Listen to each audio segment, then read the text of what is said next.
বন্ধুরা, এখন ওয়েদার চেঞ্জের সময়, তার জন্য আমার মেয়েদের খুব ঠান্ডা লেগেছে। তাই এই ঠান্ডা সর্দি কাশি থেকে একটু সুষম পাওয়ার জন্য আমি একটা টিপস দিচ্ছি, যেটা আমি আমার মেয়েদেরকে খাইয়ে থাকি। এইগুলো আমি নিয়ে নিয়েছি দারচিনি। এই দারচিনিটাকে একটু আমি আগে থেকে পেস্ট করে রেখেছিলাম, শুকনো গুঁড়ো করে নিয়েছিলাম। এই দারচিনিটাকে একটু শুকনো কড়াইয়ে গরম করে নিতে হবে, তারপরে এই গুঁড়ো করে নিতে হবে মিক্সিতে। তারপরে সেটাকে এই যে কোনো, তোমরা যদি বাড়িতে কোনো মধু থাকে তাহলে সেই মধুতেই এই শুকনো দারচিনিটাকে মিশিয়ে নিতে হবে। তারপরে তখন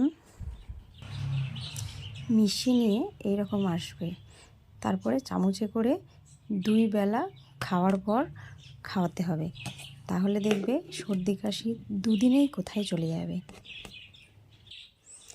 আমি আমার মেয়েদেরকে খাইয়ে থাকি, আর আমি নিজেও খাই। আমার তো একদিনেই বুঝতে পারি যে আমার সর্দি কাশি ঠিক হয়ে যাচ্ছে। তোমরাও ইউজ করতে পারো। আর এই রকম টিপস পাওয়ার জন্য আমার চ্যানেলটা সাবস্ক্রাইব করো।